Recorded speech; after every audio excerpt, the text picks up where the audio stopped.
It's going slowly. Whoop, whoop. All right, we're here. I'm so excited to have you here today. Woo! Welcome, everyone. I'm so excited to be here, and we got it up and running. So yes. Up and running. We are good. Welcome. We were experiencing some technical difficulties. So thank you guys for tuning in. Thank you for watching Jacqueline Valdez Live. I'm super excited for our guest today. We are going to be talking about women demanding to be heard. And you might recognize her from Netflix's Indian Matchmaking. Welcome, Aparna Shewakramani. I'm so tongue-tied. I feel like my name does that to everyone. Aparna Shewakramani is a mouthful, and everybody gets at least 10 passes. 10 passes. Oh my gosh, it has been quite an evening. So how has your day been, lovely? It's been amazing. I'm in Houston right now, and we just had our first snowstorm ever. We had snow all over the ground. We're on our second snow day right now, and I never thought that would happen in Texas, but here we are. Wow. I know. And I'm in Florida, and we also closed a lot of places today. And there's been some technical difficulties around town because we're experiencing our first snowstorm too. But it's really just been like little trickles of like frost and lots of rain. No. We got like proper 4 or 5 inches, building snowmen, like all that kind of stuff. So it's been an adventure of a week. I love it. And you are just living life in so many adventures lately. Yes, I am. I go back and forth between New York because I can't write in New York. And what I'm doing full time nowadays is writing. So I'm working on a second book. I am writing screenplays. So I just need the peace and quiet of Texas, but I also love traveling. I'm about to leave for a month. I'm going to Vietnam and India starting on Saturday. Wow. I come back for a week, and then I go to Bolivia and Chile. So I think that I'm also honoring the part of me that loves, seeing the world and experiencing it up close and personal. I love that so much. And do you take inspiration from all of the places that you're traveling and that you're, living and surrounding yourself with in your writing? I do, actually. My first book was a memoir called She's Unlikeable and Other Lies That Bring Women Down. And in chapter 1, I write a couple of stories, but one of them is about going around the world in a cruise ship when I was 20, 800 American kids. It's a classroom at sea. We went to 10 countries in 100 days. And someone read my book, and she's in Dallas and she reps Jessica Simpson. And she was like, hey, how about you write a fiction book about a 20-year-old girl that travels around the world in a cruise ship? Wow. And so that's my second book. It's IP from my real life experience. So as I travel the world, one of the places we went many, many, many years ago was Vietnam. And I haven't been back since. And I was 20 years old when I last went on semester at sea. So for me, it's also kind of book research. I'm like, oh yeah, this country. I'm like, do I get to go to all 10 of the countries again just to write this book? I don't think so, but yeah, we did go to Vietnam and India in that semester abroad. So these 2 countries that I'm about to hit next will hopefully, give me like some beautiful things to talk about in my fiction novel. Oh, wow. I love that. Yeah, about 20-year-old me just traveling the world in a cruise ship again. So I love that. It's kind of like full circle coming around. It is. That's what I thought when I was planning the trip. I was like, I didn't even connect the two until it was planned. And then I was like, wait. These are the places we went. Wait, this is going to help.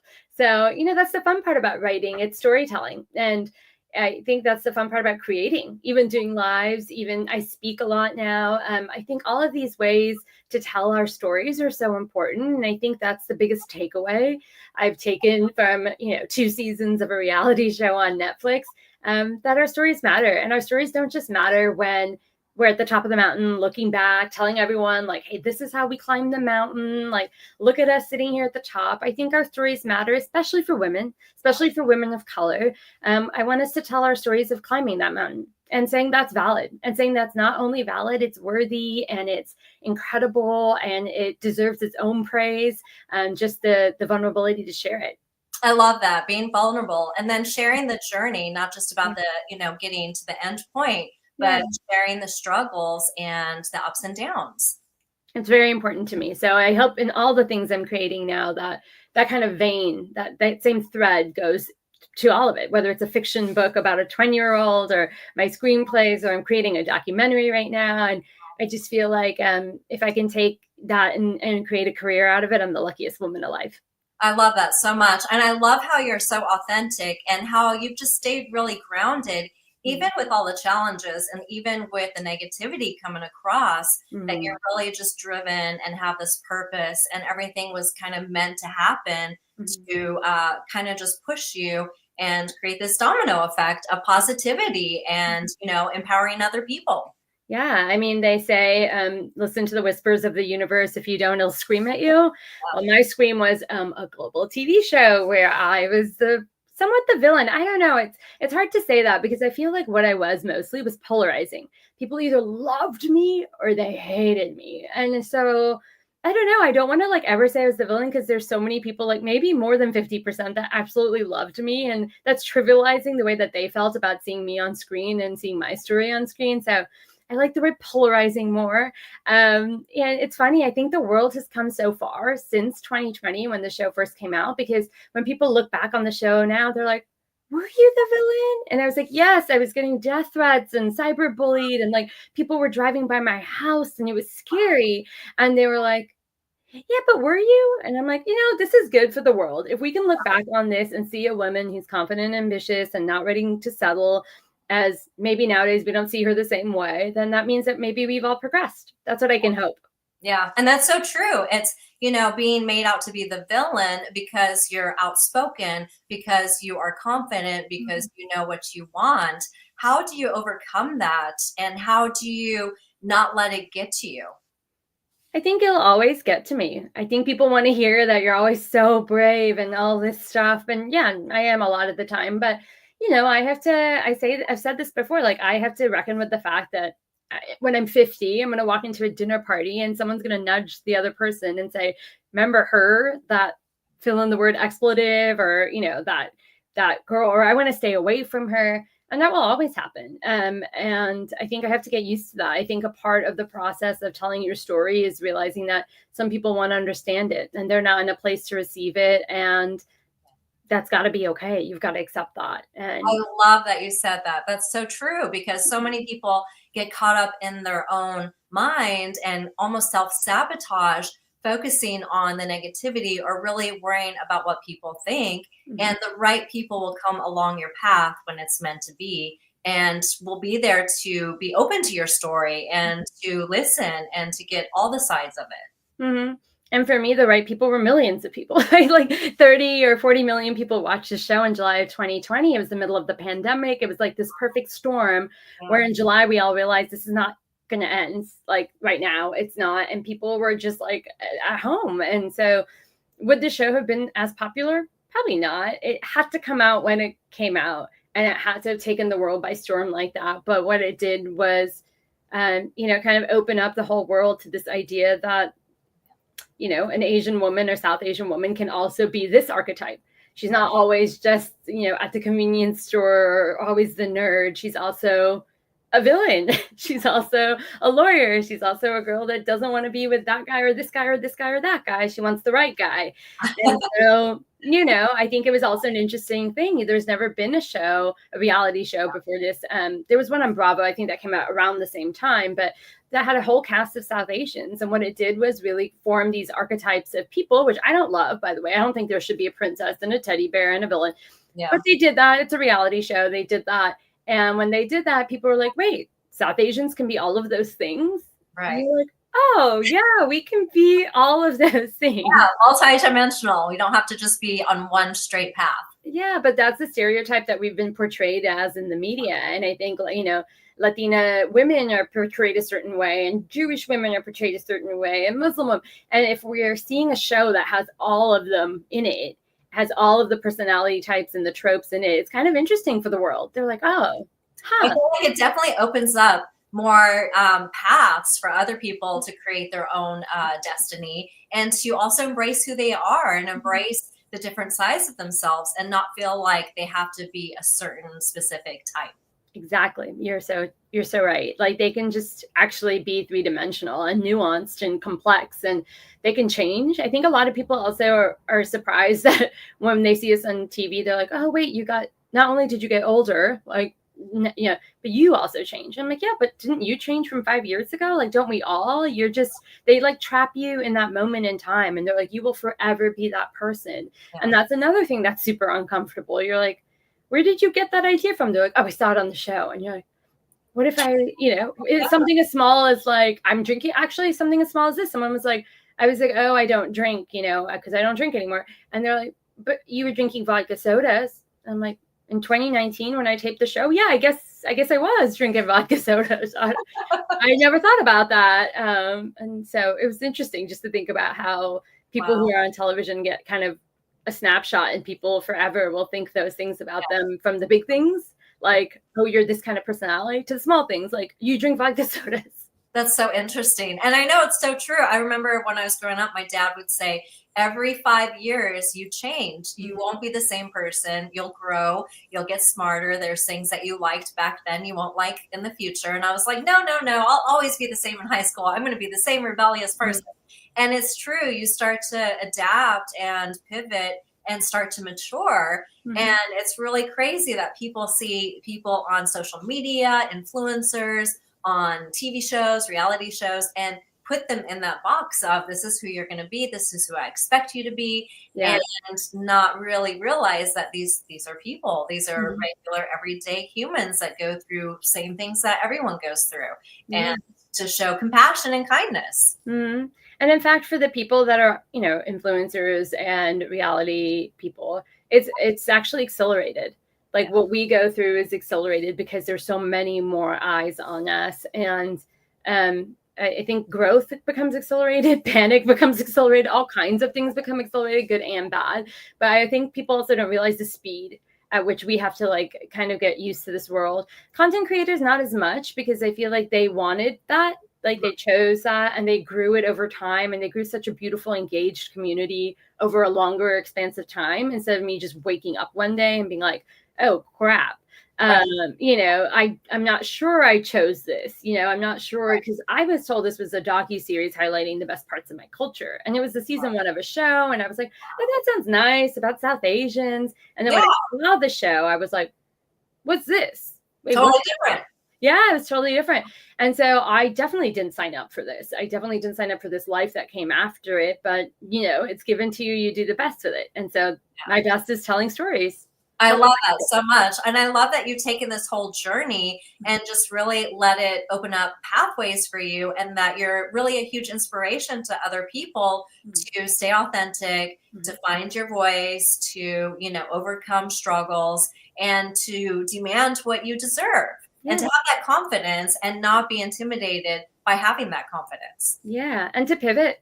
I think pivot. I used to be a lawyer for 10 years. Everyone's like, don't you miss it? I'm like, no, this is my second career. And right now, for the first time, I'm like talking to some media outlets about writing articles for them.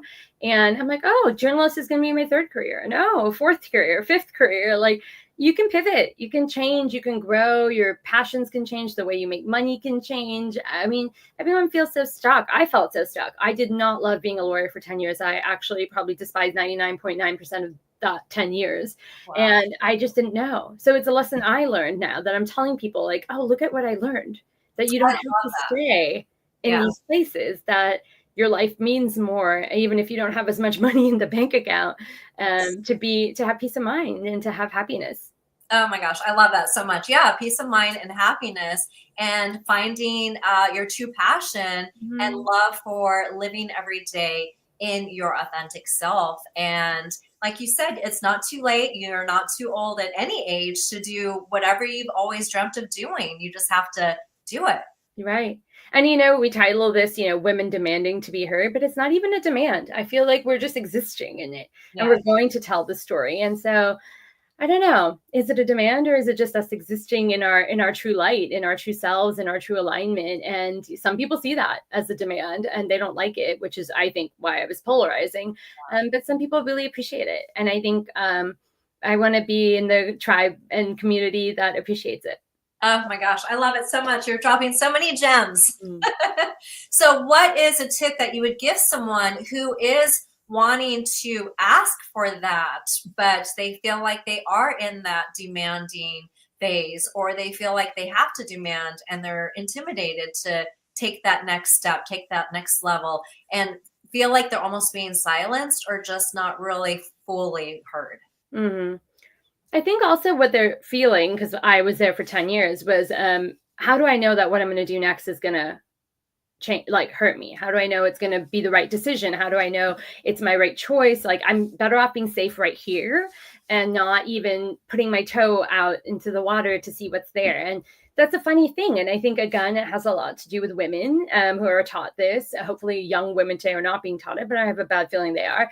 And women of color, like I said, that, be safe, be safe, be safe, be safe. We have immigrant parents. Some of us are immigrants ourselves like me, and safety is a big thing. So I think for a woman who's wanting to like maybe change her life but is intimidated, it's try things that you wouldn't otherwise try, but also know that if it goes wrong, it's fine. You made the decision with the information you had in that moment, the best information you had in the moment, and you can't go beat yourself up about it. People say, like, with all you know now, would you go back and do season 1 again? And I'm like, heck no. But that doesn't mean I regret that I did it. When I did it with the best of my knowledge and resources. I used all my thinking skills about the decision. And so I did do it. But if I knew it today, I wouldn't do it. You know what I mean? It's an and. I wouldn't do it. And I'm happy I did it.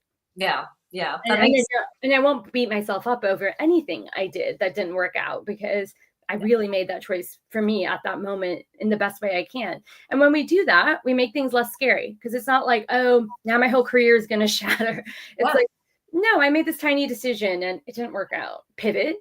I made this tiny decision. It did work out. Let's go more that way. Let's lean into that direction.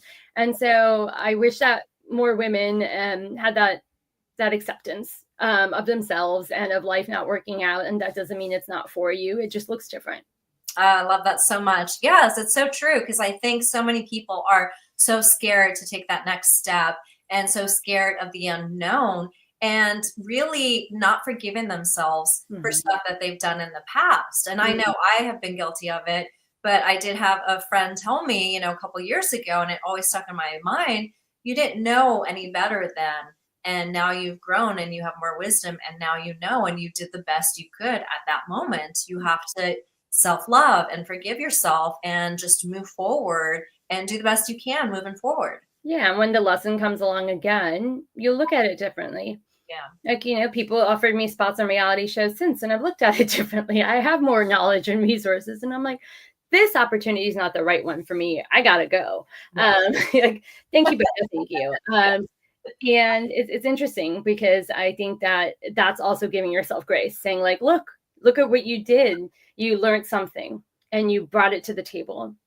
Yeah, I love that so much. Give yourself grace. Mm-hmm. Mm-hmm. So many gems you're dropping.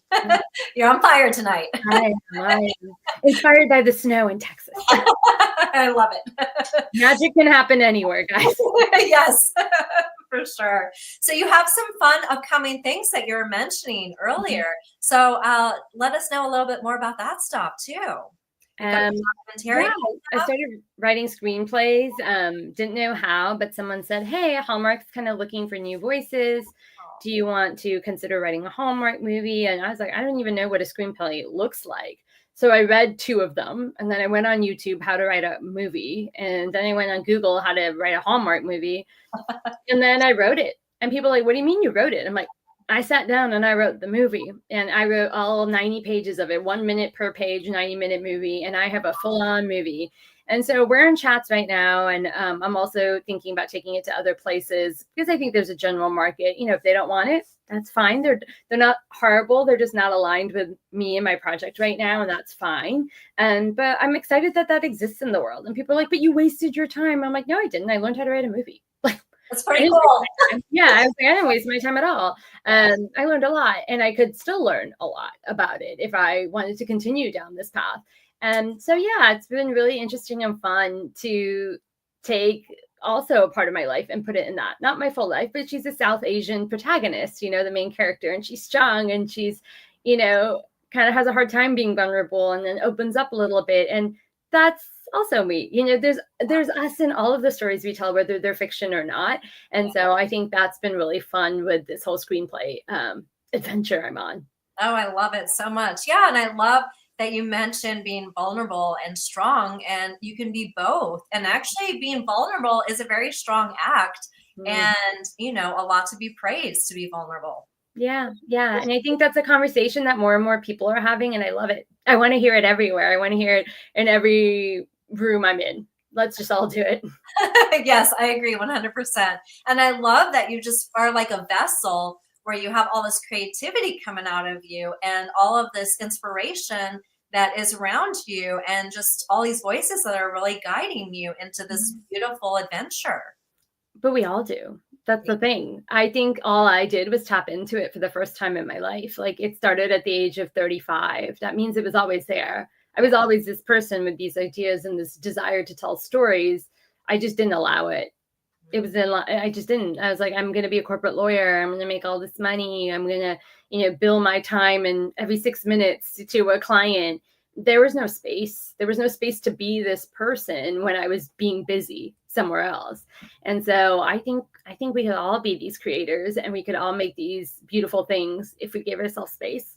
Oh my gosh, I love that so much. That's so beautiful. What words of advice would you give someone to take that step back and give yourself that space and give yourself that allowance to happen, and not get caught up in the busyness of life and what you think you should be? Well, you have to prioritize it, right? You have to craft it and carve it out of your day. I did the Artist's Way. Have you heard of that? It's like a 12-week course that's been around forever. But one of the things that you do for these 12 weeks that you're doing, like this course to unleash your creativity, is take yourself on a date. Take yourself on a date, and you have to go alone. It's like the requirement, which was the hardest thing. I realized I don't go places alone. So I went to a book reading by myself, and I saw some friends of mine like across the auditorium, and I was like, gotta hide from them. I'm on my solo date.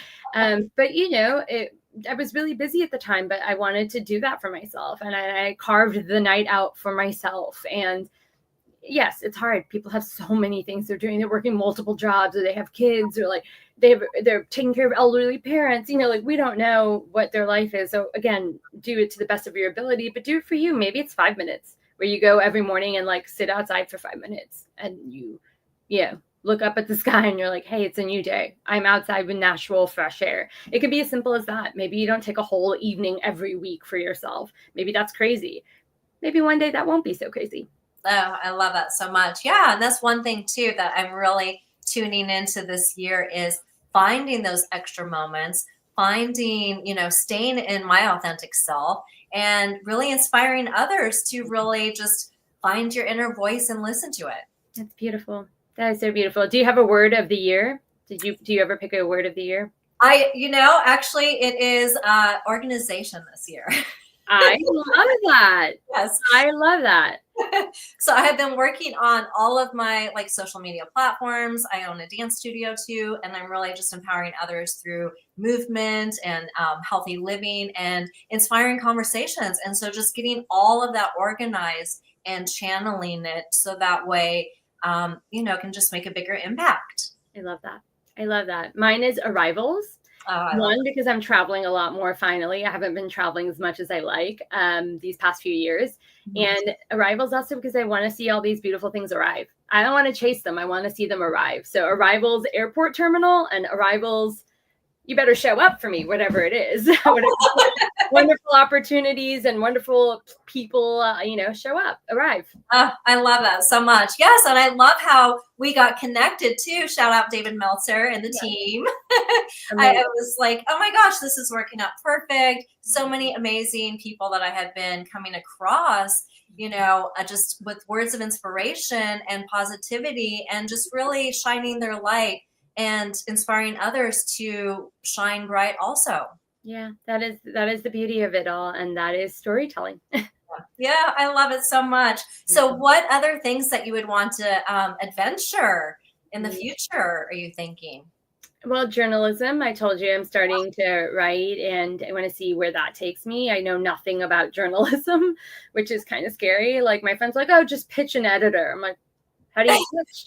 How do you find the editor? And what do you mean? Like, is it like 10 pages long? Is it one paragraph? How do you know you're doing it right? There haven't been much help. I haven't asked, to be fair. You do have to ask for help. So yeah, it's been a cool process, and I'm excited to start that. sometimes, I go back into my own way of thinking and I'm like, oh, you're doing too much, you're too scattered, like you got to pick one thing. And I think that's not true. I think that's not true. And I think people want us to be those people that fit very neatly into something. But I think multi-hyphenates, entrepreneurs who own studios, who are dancers, who have conversations, that's actually where we're all headed anyway. We're allowing that space to be all of those things and still be just one person, nuanced and complex. Yes, I love that. What is your favorite thing to do when you do travel? I love being with the local communities. I like to get a little bit off the beaten track and make sure I'm also giving back to the local communities. So it's very important to me to find like women-owned businesses where I'm going, to find especially like in places like Vietnam, tourism is actually their biggest industry, one of their biggest industries, but most of the money doesn't go back into Vietnamese people. And so the hotels that I'm staying at, I'm working with a tour company that I love called Elsewhere, but they only do hotels that are owned by people in Vietnam. So no like Fairmont, no Marriott, which is weird because that's what I've always done. And then they were like, no, but that money doesn't go to anyone here. And I'm like, oh, but I'm visiting your country. Like my money should go to you guys and all my tours should be of local things. So this is the first time I'm working with this company and I'm so excited about it because I just want to see what it's like to really be conscientious when I travel. I think that's the new wave for all of us. And I want to see what that looks like for me. Oh my gosh, I love that so much. You are just such an inspiration and such a passionate person. And it has been such a pleasure. I'm so glad that we've been able to chat and just discuss all these fun adventures that you're having coming up. Yes, it's been so nice to be with you tonight. Was there anything else that you wanted to tell the viewers? No, always tell your story. That's it. Be strong always, because, that's pretty much my mantra. I'm like, just be strong always. If you're afraid, be strong. If you're not, be strong. But that way you're just being true to yourself too. There's a strength in authenticity. And I think that's all I could really leave people with. Like, stay there, stay in that space.